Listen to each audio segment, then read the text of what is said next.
Channel 26 Bangla.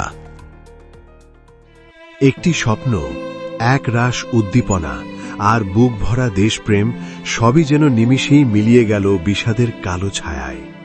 ইনকিলাব মঞ্চের তরুণ ও লড়াকু প্রাণ শরীফ হাদি আর নেই।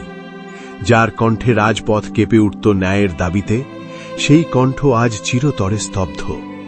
তার এই অকাল মৃত্যুতে শোকের ছায়া নেমে এসেছে পরিবার থেকে শুরু করে সহযোদ্ধাদের মাঝে।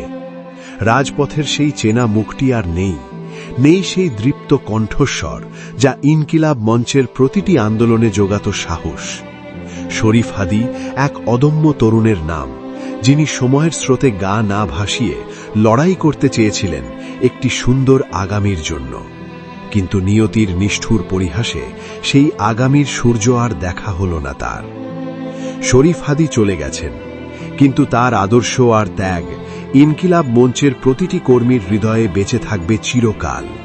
এই শোক কাটিয়ে উঠে তার সহযোদ্ধারা কি পারবে তার স্বপ্নের সেই ইনকিলাবকে পূর্ণতা দিতে?